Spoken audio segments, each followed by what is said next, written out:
അസ്സലാമു അലൈക്കും. എന്തൊക്കെയുണ്ട് മക്കളെ വർത്താനം? എല്ലാവർക്കും സുഖം തന്നെയല്ലേ? അൽഹംദുലില്ലാഹ് നമുക്കിവിടെ റാഹത്താണ്. നമ്മളിപ്പോൾ ഇങ്ങനെ ഒരു വീഡിയോ ആയിട്ട് വന്നത് നാട്ടിൽ നിന്ന് ഇന്നലെ വന്നിട്ടുള്ളൂ കേട്ടോ. രാത്രി 8-9 മണിക്കണ് പെരയിലെത്തിയപ്പോൾ. രാവിലെ 6:30 7 മണിക്ക് നാട്ടിൽ നിന്ന് ബസ് കയറിയത്. അപ്പോൾ ഇവിടെ എത്തിയപ്പോൾ നേരം 9 മണിയായി. അപ്പോൾ അതുകൊണ്ട് കാര്യമായിട്ടൊരു വീഡിയോ ഒന്നും ഇല്ല ഇന്ന്. അപ്പോൾ നമ്മളോട് കമൻറ്റിൽ ചോദിച്ച ആൾക്കാരോടുള്ള ചോദ്യങ്ങളൊക്കെ ആയിട്ടാണ് നമ്മളിന്ന് വന്നിട്ടുള്ളത് കേട്ടോ. കുറേ കാര്യങ്ങൾ ചോദിച്ചതുണ്ട്. അപ്പോൾ അതിൻ്റെയൊക്കെ മറുപടി ഇങ്ങനെ ഒരു വീഡിയോ ആക്കിയാണ് പറയാമെന്ന് വിചാരിച്ചു. പിന്നെ നമുക്കിന്ന് കുറേ കാര്യങ്ങൾ ഇവിടെ പണിയുണ്ട്, ചെയ്യാനുണ്ട്. അപ്പോൾ വീഡിയോൻ്റെ കൂടെ നിൽക്കാൻ നമുക്ക് സമയമില്ല. അപ്പോൾ അതുകൊണ്ട് ഇന്ന് ഇങ്ങനെ ഒരു വീഡിയോ ഇടാമെന്ന് വിചാരിച്ചു. അപ്പോൾ കുറേ ആൾക്കാർ ചോദിച്ചു പിന്നെ ലൈലാത്തങ്ങൾ ആരാണെന്ന്. ലൈലാത്ത എൻ്റെ അനിയത്തിയാണ്, എൻ്റെ എളാപ്പാൻ്റെ മോളാണ്. ഞങ്ങൾ നേരെ എളാപ്പയും മുത്താപ്പയും മക്കളാണ്. അപ്പോൾ എൻ്റെ അനിയത്തിയാണ്.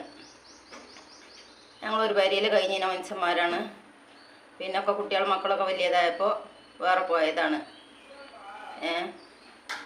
അപ്പോൾ അതങ്ങനെ. പിന്നെ ഹറാമും ഹലാലും ഒക്കെ പറയുന്നുണ്ട് കുറേ ആൾക്കാർ. അതൊക്കെ ശരിയാണ് മക്കളെ. നമുക്കിപ്പോൾ എന്താണെന്ന് വെച്ചാൽ നമ്മളിപ്പോൾ ഇങ്ങനെ ഒരു പ്ലാറ്റ്ഫോമിൽ വന്നത് നമ്മളെ സാഹചര്യം കൊണ്ടാണ്. അപ്പോൾ അത് നമ്മൾ മനസ്സിലാക്കുക. അല്ലാതെ നമ്മൾ വേറെ ഒന്നും കൊണ്ടല്ല വന്നിക്കണത്. നമ്മളെ ശരീരം കാട്ടിയിട്ടോ ഒന്നുമല്ല വീഡിയോ ചെയ്യണത്. അപ്പോൾ ഞാൻ മുഖം കാട്ടിയിട്ട് തന്നെയാണ് വീഡിയോ ചെയ്യുമ്പോൾ എപ്പോഴെങ്കിലുമൊക്കെ. അത് എപ്പോഴും ഒന്നും വീഡിയോ മുഖം കാണിക്കണില്ല. പിന്നെ ലൈല എന്ന് പറഞ്ഞാൽ ലൈല എത്ര വർഷമായി? ഓള് അന്ന് വീഡിയോ ഇടാൻ തുടങ്ങി അന്ന് മുതൽക്ക് ഇന്ന് വരെയുള്ള വീഡിയോ ചെക്ക് ചെയ്താലറിയാം ലൈല മുഖം കാണിച്ചിട്ടുണ്ടോ. എവിടെയെങ്കിലും ഒരു ഭാഗത്ത് ഒരു ഭാഗത്ത് ഒരു പേച്ചിട്ടെങ്കിലും ലൈലാൻ്റെ മുഖം എവിടെയെങ്കിലും ആർക്കെങ്കിലും കാണിച്ചു തരാൻ പറ്റുമോ? ഇല്ല. എവിടെയും ഓളെ മുഖം കാണിക്കണില്ല ഓള്. പിന്നെ ചോദിച്ചു എൻ്റെ കൂടെ നിന്നപ്പോൾ എൻ്റെ കൈ മറക്കാൻ മറന്നതാണോ? മറന്നതൊന്നുമല്ല. അത് അങ്ങനെ പെട്ടെന്ന് ഞാൻ ലൈലാൻ്റെ പെരയിൽ വന്ന ആ സമയത്ത് അങ്ങനെ ഒരു സാഹചര്യത്തിൽ അങ്ങനെ ഇരുന്ന് കൈ മറക്കാൻ മറന്നു പോയത് തന്നെയാണ് സംഭവം. അതാണ് സത്യം. കാരണം ഞാൻ പെരയിൽ വരുമ്പോൾ ഓളവിടെ അല്ല, ഓളങ്ങാടിക്ക് പോയിക്കാണ് സാധനം വാങ്ങാൻ വേണ്ടിയിട്ട്. ഞാൻ വരും എപ്പോഴും പറയുന്നല്ലാതെ ഞാൻ പെട്ടെന്ന് എനിക്ക് പോകാൻ സാഹചര്യം ശരിയായി ഞാൻ അങ്ങനെ പെട്ടെന്ന് പോയതാണ്. വിളിച്ചിട്ടുമില്ല ഞാൻ അങ്ങനെ വരുന്നുണ്ട് എന്ന് പറഞ്ഞങ്ങാണ്ട്. കാരണം നമുക്ക് നമ്മളെ പെരയ്ക്ക് പോകുമ്പോൾ വിളിച്ച് പറഞ്ഞ് അറിയേണ്ട ആവശ്യമില്ലല്ലോ. ഓല് എങ്ങോട്ടും പോകില്ല, ഓല് പെരയിൽ ഉണ്ടാവുന്ന ആൾക്കാരാണ്. അപ്പോൾ അതങ്ങനെ സംഭവിച്ചത്, അല്ലാതെ വേറെ ഒന്നും കൊണ്ടല്ല. പിന്നെ സെലിത്താത്തല്ല മക്കളെ, സെലിത്താത്താൻ്റെ അനിയത്തിയാണ് ഞാൻ കേട്ടോ. സെലിത്താത്ത ദുബായിലാണ് പണിക്ക് പോയതാണ്. അപ്പോൾ അതുകൊണ്ട് സെലിത്താത്ത ഇട്ട ചാനൽ ഞാനാണ് ഇടുന്നത്, ഞാനാണ് കൊണ്ട് നടക്കുന്നത് ഇപ്പോൾ. അങ്ങനെയാണ് കേട്ടോ. സെലിത്താത്താൻ്റെ നേരെ അനിയത്തിയാണ്, എൻ്റെ ഏട്ടത്തിയാണ് സെലിത്താത്ത. പിന്നെ ഓരോരുത്തരോ ചോദ്യങ്ങളും ഇങ്ങനെയുള്ള ചോദ്യങ്ങളും ഇതൊക്കെ ഉണ്ട് കമൻറ്റിൽ. അപ്പോൾ ഓരോരുത്തരും ഇങ്ങനെ പബ്ലിക്കിൽ വരുന്നത് ഓരോ സാഹചര്യത്തിൻ്റെ അതുകൊണ്ടാണ്. ജീവിത സാഹചര്യം മോശമായിട്ട് തന്നെയാണ് ആരെങ്കിലും ഇതിൽ വരുന്നുണ്ടെങ്കിൽ വരുന്നോല്. കാരണം എന്തെങ്കിലും 10 റുപ്യ കിട്ടിയെങ്കിൽ എന്നുള്ള ഒരു ഉദ്ദേശത്തിൽ തന്നെയാണ് വരുന്നത്. അല്ലാന്ന് ആർക്കും പറയാൻ പറ്റില്ല, ആരും പറയില്ല. ടൈം പാസിന് വരുന്നോലെ ആരും ഇത്ര ക്ലിയർ ആയിട്ട് ദിവസം വീഡിയോ ഇടില്ല. ടൈം പാസിന് വരുന്നോലെ എപ്പോഴെങ്കിലും ഓല ഇത് ഇടുന്നല്ലാതെ ദിവസം വീഡിയോ ഇടുന്നവരുണ്ടെന്നുണ്ടെങ്കിൽ അത് ഓൽക്ക് എന്തെങ്കിലും ആവശ്യത്തിന് തന്നെയാണ്.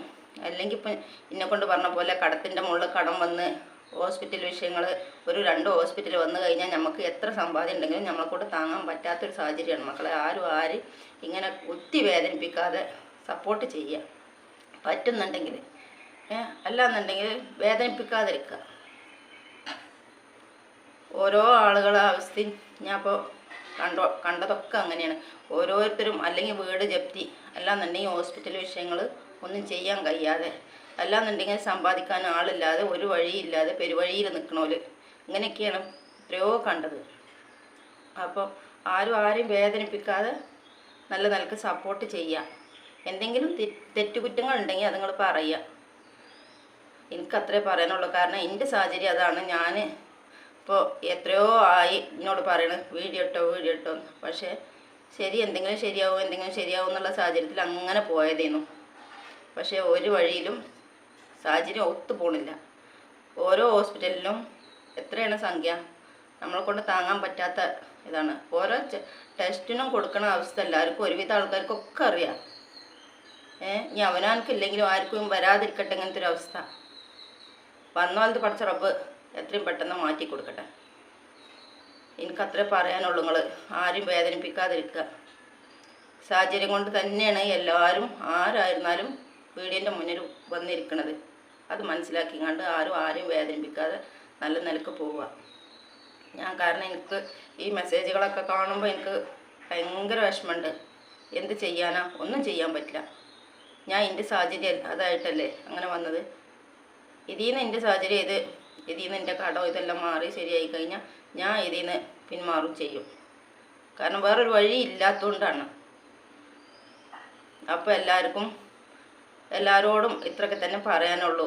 ആരും ഒന്നും വിചാരിക്കരുത്. എൻ്റെ മനസ്സിലത്തെ വിഷമം കൊണ്ട് ഞാൻ പറഞ്ഞതാണ് കേട്ടോ. അപ്പോൾ എല്ലാവർക്കും അസ്സലാമു അലൈക്കും.